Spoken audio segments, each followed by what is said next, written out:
à la maison du Seigneur. Est-ce que vous allez bien? Amen. J'ai bien aimé la prière du frère qui disait qu'il venait comme il était. Il venait avec ses craintes, avec ses douleurs, et c'est noble de le crier devant Dieu et devant l'assemblée. Et on va prendre ce chant justement qui dit « Je viens tel que je suis, mes peurs et mes échecs, viens prendre ma vie entière, mon couple, mes échecs, mes peurs. » On va prendre ce chant qui dit « Sauve avec puissance, car elle sauve avec puissance. »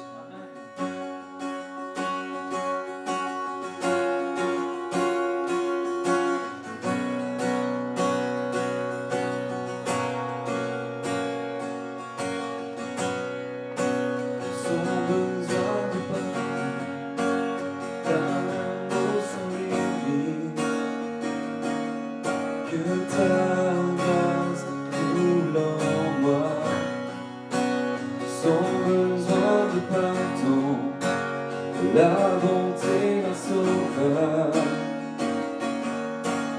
l'espoir des nations.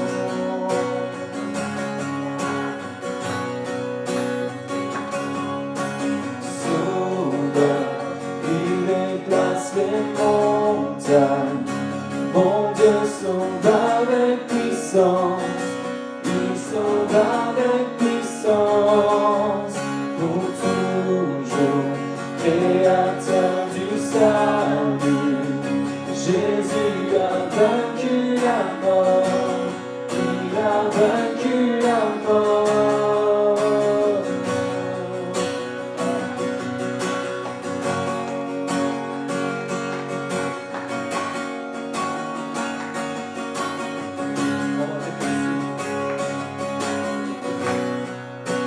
Prends-moi tel que je suis, mes peurs et mes échecs. Viens remplir ma vie, je donne ma vie pour te suivre, dans tout ce que je crois. Et je me soumets.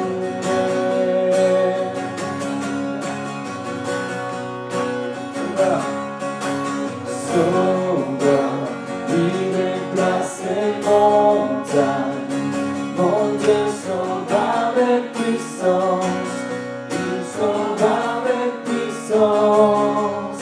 Pour toujours, créateur du salut, Jésus a vaincu la mort, il a vaincu la mort. Sauveur, il déplace les montagnes. Mon Dieu sauve avec puissance, il sauve avec puissance.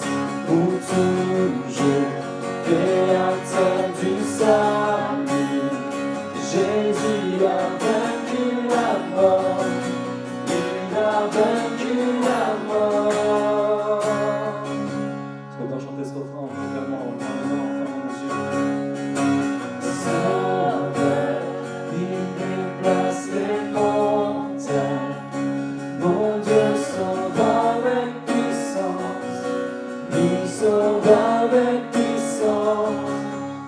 Pour toujours, créateur du salut, Jésus a vaincu la mort, il a vaincu la mort. Resplandez-vous que le monde voit, chantons pour la gloire du roi ressuscité. Jésus, resplandez-vous que le monde voit, chantons pour la gloire du roi ressuscité.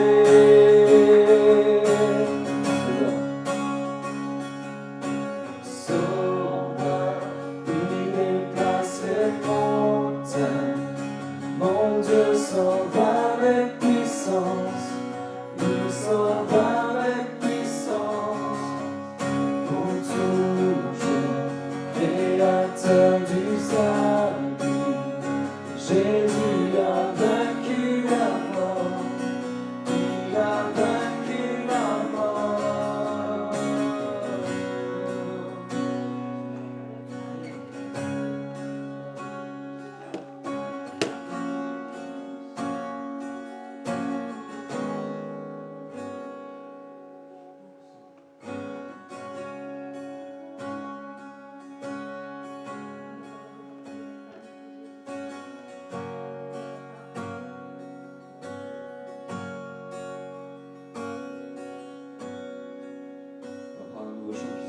a soif de toi.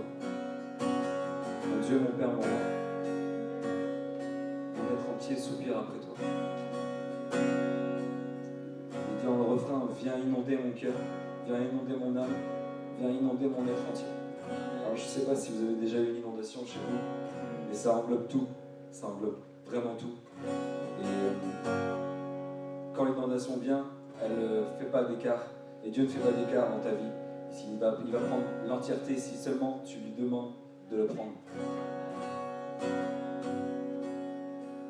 Mon âme a soif de toi, mon Dieu, mon Père, mon roi, mon être entier soupire après toi. De ton cœur de père, la source qui désaltère, rafraîchit mon être entier. Mon âme a soif de toi, mon Dieu, mon Père, mon roi, mon être entier soupire après toi. De ton cœur de père, la source qui désaltère, rafraîchit mon âme de toi. Viens inonder mon cœur, viens inonder mon âme, viens inonder mon être entier. Inonder mon cœur, viens inonder mon âme, viens inonder mon être entier.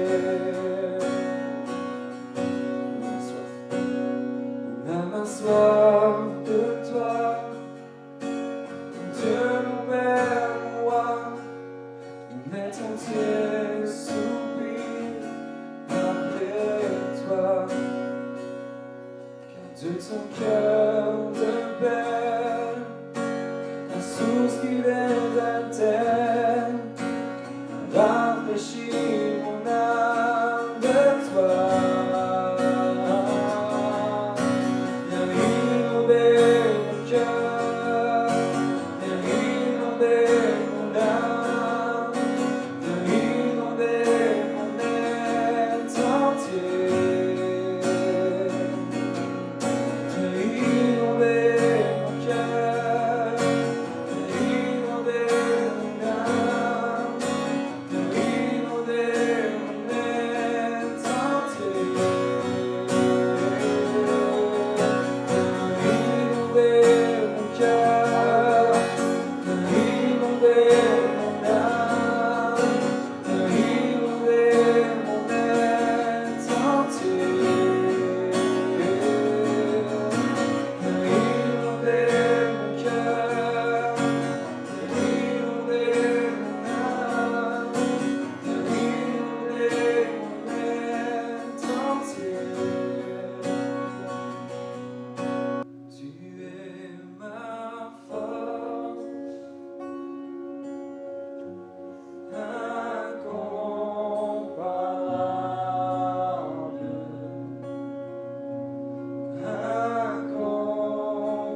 dans l'abondance de ta grâce, par la puissance de ton nom, tu me relèves,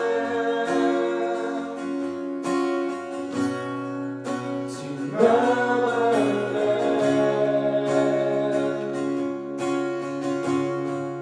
dans l'abondance de ta grâce, par la puissance de ton nom, tu me relèves, tu me relèves. Mon divin, amour divin,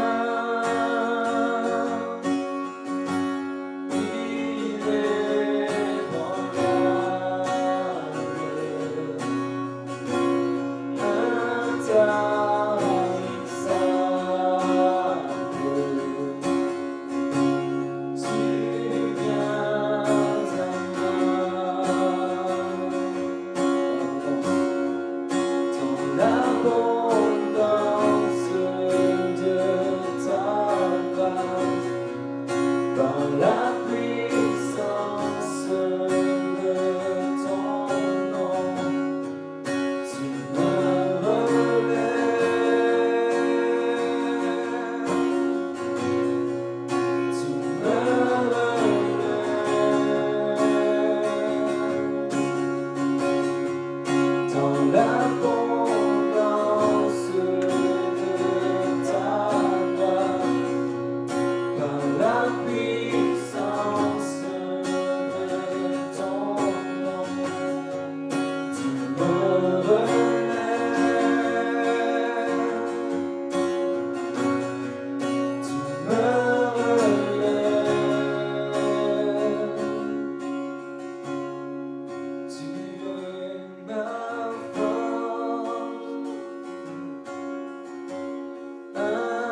Inonder mon cœur, inonder mon âme, inonder mon être entier.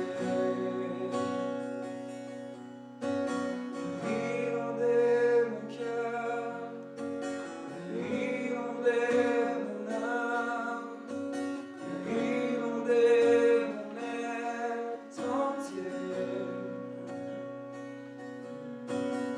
Inonder mon cœur, inonder mon âme, inonder mon être entier.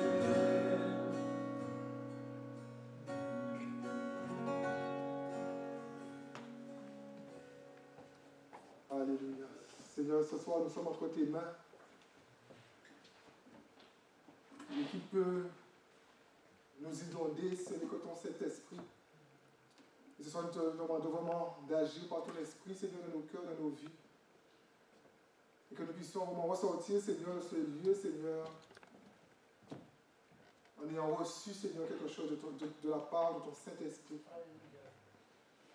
Et Seigneur, ce soir, nous croyons plus que jamais, Papa, que ton Saint-Esprit prend les choses d'en haut et les ramène, Seigneur, dans nos cœurs, dans nos vies. Au nom de Jésus, nous t'avons prié pour ta gloire, bénis ta parole. Amen. Amen. Alléluia. Ce soir, on avait plus ou moins déjà les mardis commencé une série sur l'Église, on avait rompu, mais là c'est tout à fait une nouvelle série. Et dans ma lecture de la Bible, il y a d'autres chapitres de la Bible qui sont ainsi, mais dans ma lecture de la Bible, je me suis laissé vraiment attiré par Matthieu 18, l'entièreté du chapitre Matthieu 18. Donc les prochains mardis, nous allons vraiment parcourir Matthieu chapitre 18. Et le titre de cette série, c'est Matthieu 18, les marques d'une église authentique. Matthieu 18, les marques d'une église authentique.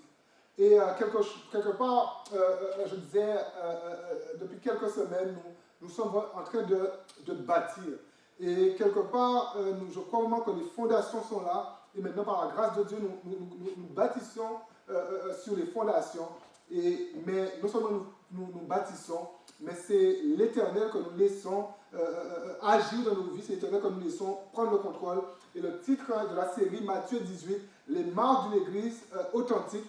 Et mon premier message sur ce texte, on va lire pour cela les 5 premiers versets de Matthieu 18. Et le titre du message, pas de plus grand dans le royaume de Dieu. Et ça, vraiment, c'est une marque en fait pour construire l'église, pas de plus grand dans le royaume de Dieu. Et c'est un peu similaire, on dira, à ce qu'on a vu dimanche dernier. Peut-être qu'il y aura des choses qui seront répétées autrement, différemment, mais que Dieu nous conduise. On va lire pour ça, pas de plus grand dans le royaume de Dieu. Et les 5 premiers versets du chapitre 18. En ce moment, les disciples s'approchèrent de Jésus et dirent: qui donc est le plus grand dans le royaume des cieux? Jésus, ayant appelé un petit enfant, le plaça au milieu d'eux et dit: je vous le dis en vérité, si vous ne vous convertissez et si vous ne devenez comme les petits enfants, vous n'entrerez pas dans le royaume des cieux. C'est pourquoi quiconque se rendra humble comme ce petit enfant sera le plus grand dans le royaume des cieux. Et quiconque reçoit en mon nom un petit enfant comme celui-là me reçoit moi-même. Me reçoit moi-même. Que vraiment Dieu puisse bénir sa parole ce matin. Et par rapport à notre série les uns les autres du dimanche, je crois que Matthieu 18 est un excellent complément, je veux dire, pour supporter les messages, les séries du dimanche. Et Matthieu 18 nous donne, c'est littéralement une compilation. Et vraiment, je vous encourage vraiment à lire Matthieu 18. Au moins chaque jour, lisez et relisez Matthieu 18. Et même si vous avez peut-être des lectures quotidiennes, mais rajoutez Matthieu 18 à vos lectures quotidiennes pendant tout ce temps où nous allons prêcher dessus. Et Matthieu 18 nous donne littéralement une compilation de conseils pour ramener de l'authenticité de l'Église. C'est vraiment, j'ai trouvé vraiment Matthieu 18 comme un chapitre de conseils. Comment réagir, comment me comporter vis-à-vis des autres. Et si nous voulons être marqués par les... Et si nous voulons, quelque part, ici, dans cette église, nous voulons être, par la grâce de Dieu, nous voulons être marqués par les marques d'une église authentique. Et mon premier point de ce soir, quand il n'y a plus de perspective d'éternité.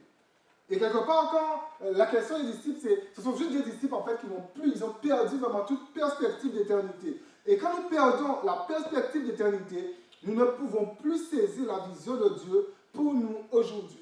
Et c'est quelque part, parfois nous disons, oui, mais aujourd'hui, mais quelque part, mon aujourd'hui est connecté avec l'éternité. Et quand nous perdons en fait cette dimension d'éternité dans nos vies, dans notre relation avec Dieu, nous n'arrivons pas à construire aujourd'hui. Plus de vision pour aujourd'hui. Et c'est pour cela que parfois nous pouvons nous laisser piéger et des choses qui sont tout à fait éphémères prennent plus d'importance dans nos vies que des choses qui sont éternelles. Parce que juste en fait, on a juste perdu en fait la perspective éternelle du royaume de Dieu. Et si les disciples étaient plus préoccupés à bâtir un royaume terrestre, et les disciples ici, ils sont avec Jésus, ils sont avec le meilleur enseignant du monde, mais quelque part, ils ont perdu vraiment cette perspective d'éternité. Et là, ils deviennent subitement terrestres, ils deviennent subitement charnels. Ils veulent bâtir une seule chose, c'est un royaume terrestre où ils vont régner. Aucune perspective d'éternité. Nous parlons de volonté de Dieu souvent dans les églises. Mais la question est pourquoi cela est si difficile de faire la volonté de Dieu. Et parfois, c'est une question que nous devons nous poser. Pourquoi c'est pas tellement difficile, mais quand on fait la volonté de Dieu, on est tellement réjoui parce que Dieu bénit, Dieu est honoré, Dieu fait des choses. Mais pourquoi est-ce si difficile de faire la volonté de Dieu? Et je parle de la volonté morale de Dieu, mais je parle aussi de la volonté de Dieu dans nos choix. Pourquoi est-ce si difficile de faire la volonté de Dieu? Parce que quelque part, nous sommes attirés à satisfaire nos désirs du moment. Nous sommes attirés, nous sommes ainsi, nous avons été construits comme ça. Et c'est pour ça, en fait, la Bible parle en fait de renouvellement d'intelligence, de renouvellement de façon de penser, parce que nous sommes attirés en fait à juste satisfaire un désir du moment. Ce que je veux maintenant, je veux le satisfaire. Trop occupé à construire quelque chose qui pourrait me satisfaire maintenant. Et frères et sœurs, le péché, quelque part, il est défini ici. Et le péché, c'est littéralement, je perds ma perspective d'éternité et je veux juste satisfaire un besoin, un désir que j'ai maintenant. Plus de perspective d'éternité, mais maintenant, je veux satisfaire un désir. Je veux ça. Maintenant, je veux une bonne cuite qui va me faire oublier. Maintenant, je veux du cannabis pour me rendre euphorique, pour me rendre joyeux. Il y a une joie qui sera là. Maintenant, je veux satisfaire mes désirs sexuels, quitte à, pour les gens qui sont mariés, quitte à aller voir ailleurs, mais je veux juste maintenant satisfaire mes désirs sexuels. Maintenant, je veux juste satisfaire mes désirs de gifler quelqu'un. Et c'est quelque part, c'est maintenant. Et c'est ça le péché. Maintenant, je veux juste satisfaire. Et quelque part, des fois, on voit des gens commettre des délits et quelque part, c'était pas de ma faute, ça m'a pris ainsi, je ne sais pas qu'est-ce qui s'est passé, mais j'ai juste fait ça comme ça, j'ai juste giflé, j'ai juste insulté, parce que maintenant, mon désir c'était d'insulter. Maintenant, mon désir c'était de frapper. Et c'est ça le péché, c'est satisfaire un désir maintenant, pas de perspective d'éternité. En perdant notre perspective d'éternité, nous nous retrouvons à nourrir ce que la Bible appelle ni plus ni moins la chair. Parce que la chair, en fait, c'est juste maintenant. C'est juste maintenant j'ai faim. C'est juste maintenant. C'est juste maintenant. Et nous nous retrouvons à satisfaire la chair et plus de perspective d'éternité. Et ce n'est pas, frère et sœurs, la marque d'une église authentique. Ce n'est pas du tout la marque d'une église authentique. Car tout ce que sème l'Église doit avoir une portée éternelle. Notre aujourd'hui, frères et sœurs, est conditionné par notre éternité. Et ça, on ne doit jamais le perdre en vue. Et en Matthieu 18, les versets que nous avons, c'est juste notre aujourd'hui est conditionné en fait par notre éternité.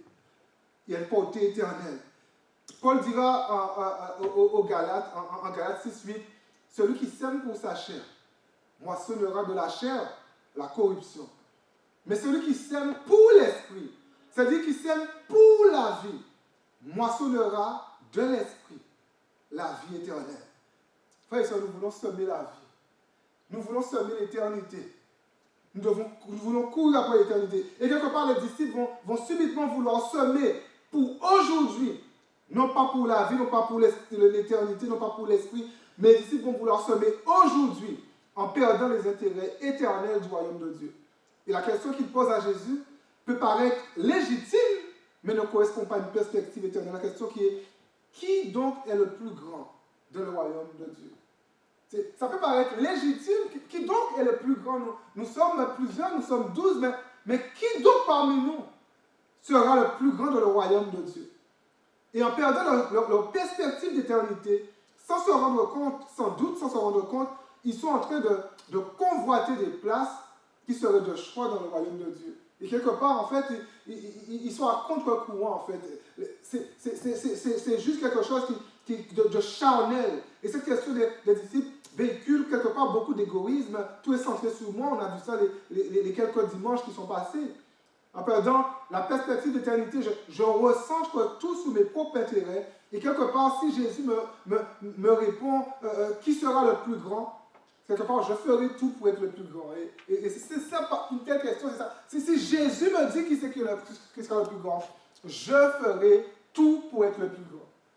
Mais plus tard nous allons voir, en fait, comment être le plus grand, en fait. Il y a une dimension de plus grand, mais on verra. Mais quelque part, si Jésus me dit comment être le plus grand, je ferai tout pour être le plus grand. Les disciples connaissent c'est quoi l'occupation romaine. Les disciples connaissent c'est quoi être maltraité. Et quelque part, ils pensent que dans le royaume de Dieu, il faudra juste dominer, en fait. Il y a tellement de pression. L'occupation romaine, les Romains ne sont pas du tout gentils. Ils veulent juste une chose, en fait, c'est dominer. Ils veulent juste une chose, en fait, là, c'est avoir la supériorité. Et là, pour cette supériorité, on perd vraiment toute cette dynamique, toute cette dimension d'éternité. Ils associent leur paix à une forme de domination, où je dois dominer, qui sera le plus grand. Ils associent leur paix à une domination. Ils ne font pas la distinction entre le royaume physique actuel et le royaume spirituel de Dieu. Un royaume de victoire. Mais juste égoïsme, beaucoup d'égoïsme. Et en perdant la perspective d'éternité, tout est sur eux.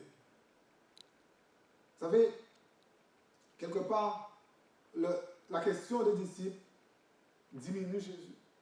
Quelque part, la question des disciples réduit Jésus. Et c'est intéressant d'entendre ce soir que quand on perd la perspective d'éternité, on réduit Jésus. On réduit Jésus à maintenant. On réduit Jésus à aujourd'hui et on perd toute cette perspective d'éternité et Jésus devient quelque part petit Jésus. Un Jésus qui m'accompagne maintenant, un Jésus juste maintenant. Et Jésus est réduit. Et quelque part, la vie de l'Église, la vie des croyants ne dépend plus de Jésus, mais de qu'est-ce que je peux faire pour être grand. La vie ne dépend plus de Jésus, mais qu'est-ce que je peux faire pour être grand. Qu'est-ce que je peux faire en fait pour paraître. Qu'est-ce que je peux faire maintenant pour. Il va remarquer que la question des disciples ne touche pas au futur.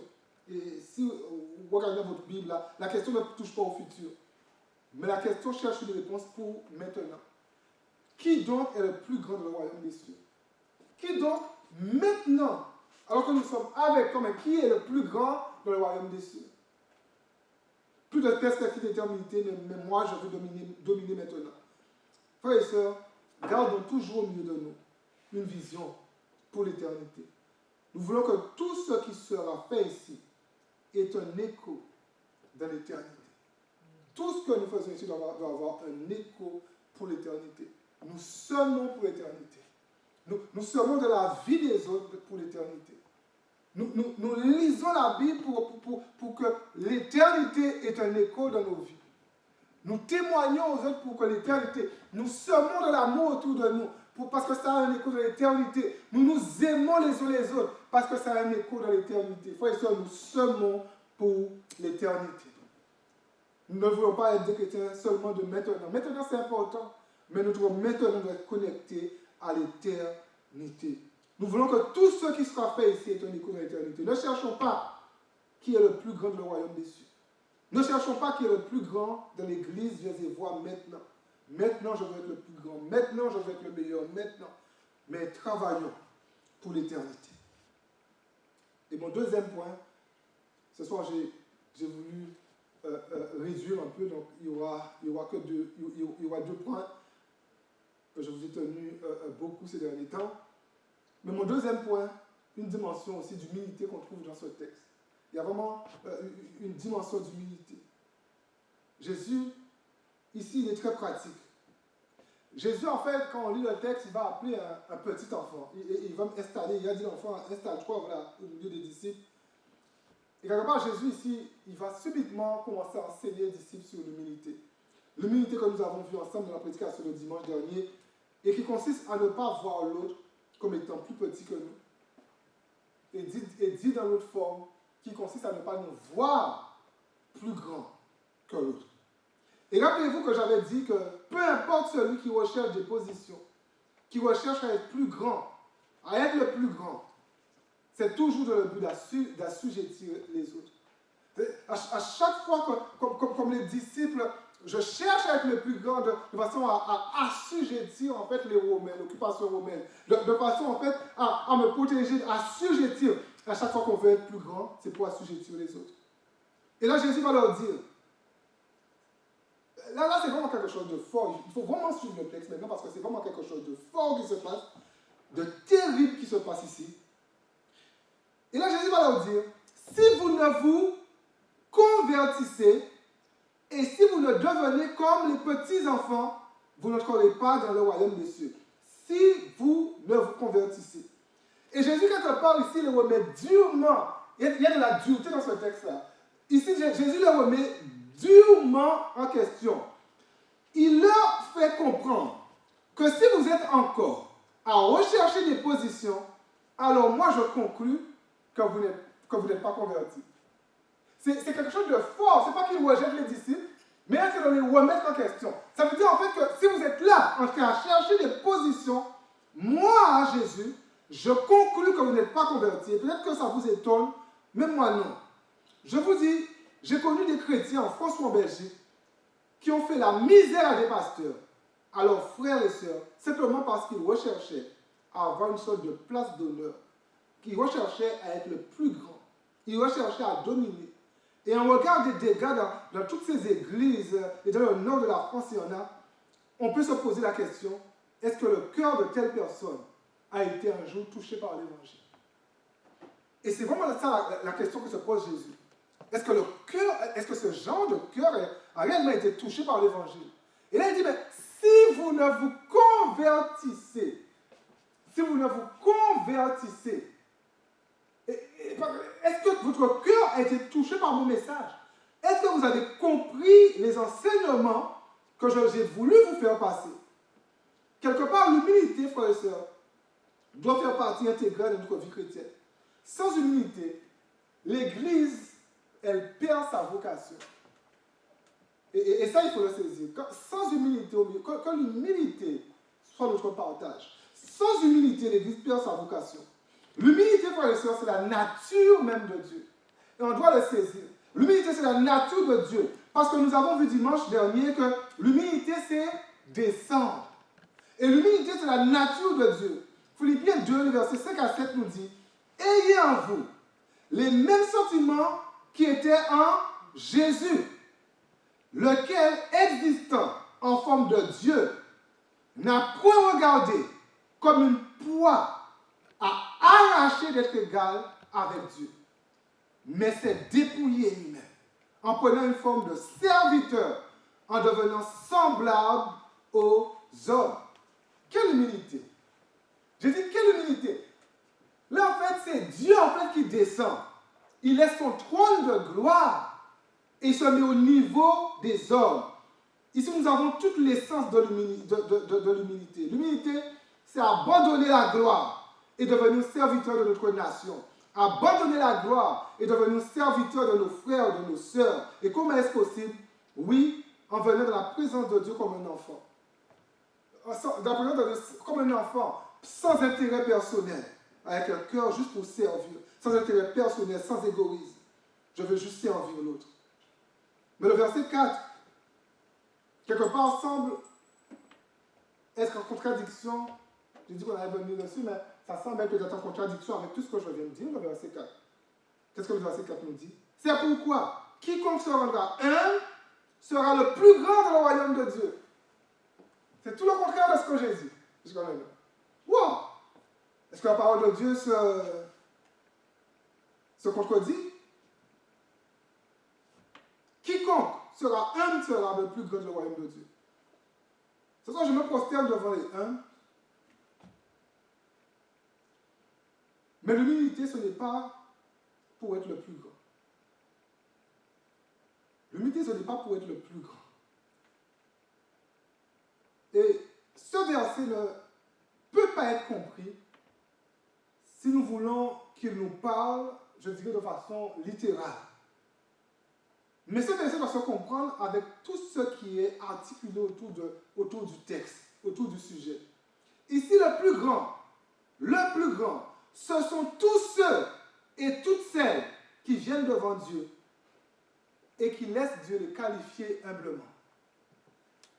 Et qui laissent Dieu les toucher humblement. Et qui laissent Dieu, en fait, apporter quelque chose de particulier dans leur vie. Les plus grands. Ce n'est pas une question de place dans le royaume de Dieu. C'est une question de Dieu qui me qualifie. L'enfant, frère et sœur, ne connaît rien. L'enfant a toute son innocence. Mais l'enfant que nous sommes qualifiés par Dieu. Alléluia! Nous sommes qualifiés par Dieu. La marque d'une église authentique, c'est des hommes et des femmes qui ne cherchent pas qui sera le plus grand ou qui est le plus grand, mais qui seraient touchés par l'action du Saint-Esprit tous les jours. C'est ça la marque d'une église, une grande église. Ce n'est pas le nombre de personnes qui constituent cette grande église, mais c'est le cœur de chaque chrétien, avec ce désir de se laisser tout le temps toucher par l'action du Saint-Esprit. Et c'est un point que je n'ai pas introduit dans le message de ce soir.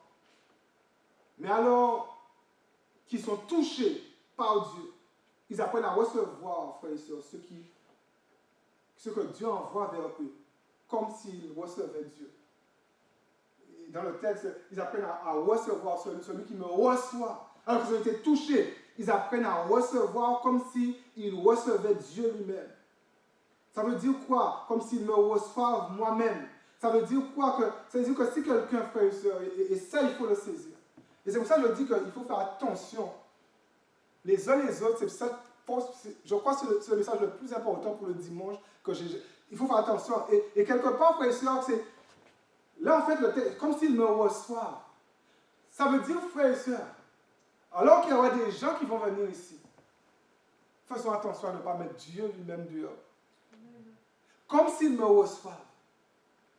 Peu importe celui qui viendra dans cette église, peu importe son état, peu importe son passé, nous voulons faire de lui un invité, une invitée d'honneur.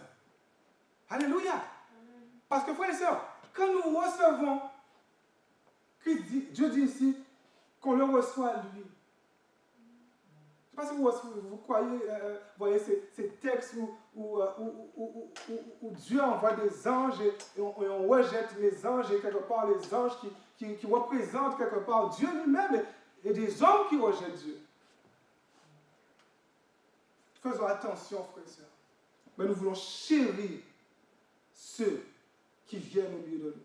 Et ce sera peut-être un thème pour une prochaine fois, mais faisons attention à comment nous traitons les gens. Et quand je parle comment nous traitons les gens, ce n'est pas forcément à l'église. Parce qu'à l'église, c'est facile, frères et sœurs, d'accueillir des gens et tout. Il y a des prédications qui invitent à accueillir les gens de mauvaise vie, mais et dans nos vies de tous les jours. C'est pas forcément à l'église, mais dans nos vies de tous les jours, est-ce que nous n'avons pas rejeté Dieu en rejetant des gens?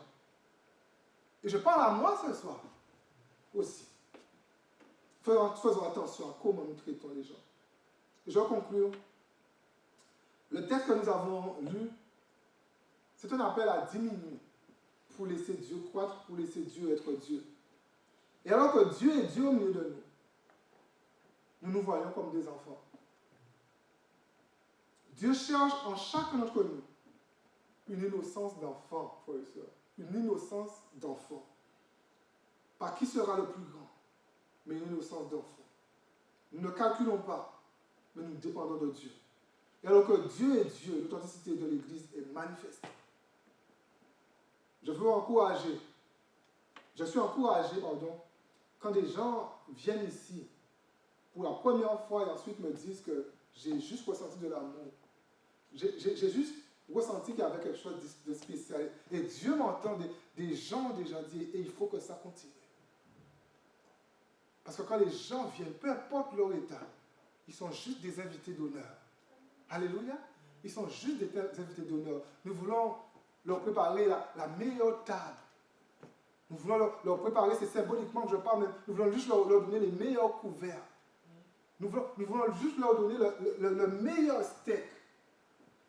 Nous voulons juste leur donner la meilleure pâtisserie qui puisse exister. Il faut que juste que les gens soient bien. Nous voulons être une église qui chouchoutons les nouveaux. Alléluia. J'ai dit, nous voulons être une église qui chouchoutons les nouveaux. Et quand je dis nouveau, pas seulement les nouveaux, mais entre nous aussi. Mais parce que, pourquoi je dis nouveau? Parce que des fois, en fait, l'église, on est tellement habitués entre nous, tellement, et on chouchoute, en fait, ceux qui sont plus anciens. Et au final, les nouveaux, en fait, sont juste à l'écart. Je ne sais pas si je vous ai déjà... Oui, je vous ai déjà raconté cette histoire. J'étais dans une église à Paris, une église qui fonctionne hyper bien, que Dieu bénisse cette église. Mais ce qui m'avait vraiment travaillé, c'est que quand je suis arrivé à cette église, j'étais à l'entrée de l'église et j'attendais celle qui allait devenir ma femme. Il y avait des gens qui passaient, mais vraiment qui passaient, qui entraient dans l'église. Et j'avais l'impression d'être transparent.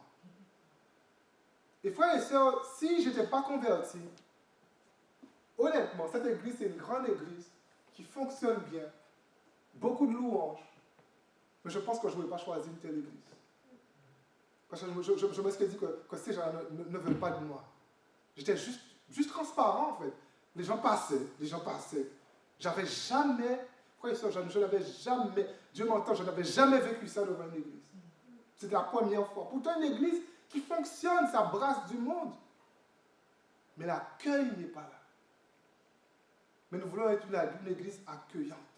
Alléluia. Une église accueillante. Les gens nouveaux doivent être les invités d'honneur.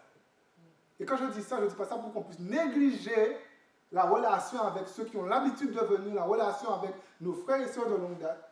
C'est important de garder une bonne relation, mais les nouveaux doivent se sentir bien au milieu de nous. Frères et sœurs, il y a un mot parfois qui fait peur, et c'est pas que... Et souvent, en fait, le monde a compris des principes et tout, et parfois, nous, l'Église, on rejette ces principes, et c'est ce côté, on fidélise. Tu es dans le commerce, c'est un mot qui... On fidélise. Et l'Église, quelque part, nous fidélisons les gens par notre gentillesse. Nous fidélisons les gens par un sourire. Nous fidélisons les gens par un encouragement. Nous fidélisons les gens en leur disant simplement bienvenue. Nous fidélisons les gens en les accueillant. Frères et sœurs, il y avait une étude qui avait été faite, je ne peux pas sortir ça, et cette étude en fait disait en fait que quelqu'un en fait vient à l'église pour la première fois et en fait les premières minutes dans l'église en fait dit en fait si la personne en fait restera ou pas. C'est vraiment déterminant en fait. Et quelque part il faut se dire bien que quelqu'un vient à l'église pour la première fois, mais si cette personne me croise le premier, peut-être que je serai l'élément qui dira à cette personne est-ce que je reste ou est-ce que je pars. On ne s'en rend pas compte, mais ça va loin, c'est psychologique. Hein? Quelqu'un vient à l'église pour la première fois, cette personne me croise à la porte, n'a pas croisé personne, mais je suis certainement l'élément qui fera dire à la personne est-ce que je reste ou est-ce que je m'en vais. Mais nous voulons être de ceux qui encouragent les gens à désirer rester au milieu de nous. Encourager les gens à désirer se faire baptiser au milieu de nous. Encourager les gens à désirer construire leur vie chrétienne, leur foi au milieu de nous. Alléluia, une église accueillante. Que Dieu vraiment puisse nous faire grâce, l'église de Jemappes. Pas plus grand, pas de plus grand dans le royaume de Dieu. Prie un instant, Seigneur de gloire, Dieu miséricorde, nous bénissons, Seigneur, ton nom. Merci, Seigneur, pour ta fidélité. Merci, Seigneur, pour ta parole. Et Seigneur, nous ne voulons pas être plus grands. Mais nous voulons simplement, Seigneur, dépendre de toi, Papa. Seigneur, aide-nous, Seigneur, à être vraiment, on a dit beaucoup de choses, mais aide-nous, Seigneur, à être, Seigneur, cette église accueillante, Papa. Nous voulons simplement, Seigneur, que les gens, Seigneur, se sentent bien au milieu de nous. Seigneur, tu vois, Seigneur, tous ces gens, parfois, qui disent, ils ont juste ressenti quelque chose de différent, une atmosphère, quelque chose, un accueil, Seigneur, au milieu de nous. Mais, Seigneur, nous voulons simplement faire s'agrandir au milieu de nous. Afin, Seigneur, que nous soyons vraiment une église, Seigneur, qui attire les bas tombés. Une église, Seigneur, qui attire, Seigneur, les gens, Seigneur, qui sont parfois différents, Seigneur, les gens qui sont à contre-courant, Seigneur, de notre société. Seigneur, te demandons de nous remplir de ton Saint-Esprit, de nous remplir, Seigneur, de ton amour, de nous remplir, Seigneur, d'authenticité. Afin que, Seigneur, nous puissions être, Seigneur, les hommes et les femmes que tu désires, Seigneur, que nous soyons. Que ton nom soit loué, que ton nom soit béni. Que le puissant nom de Jésus, nous avons prié pour ta seule et unique gloire. Amen.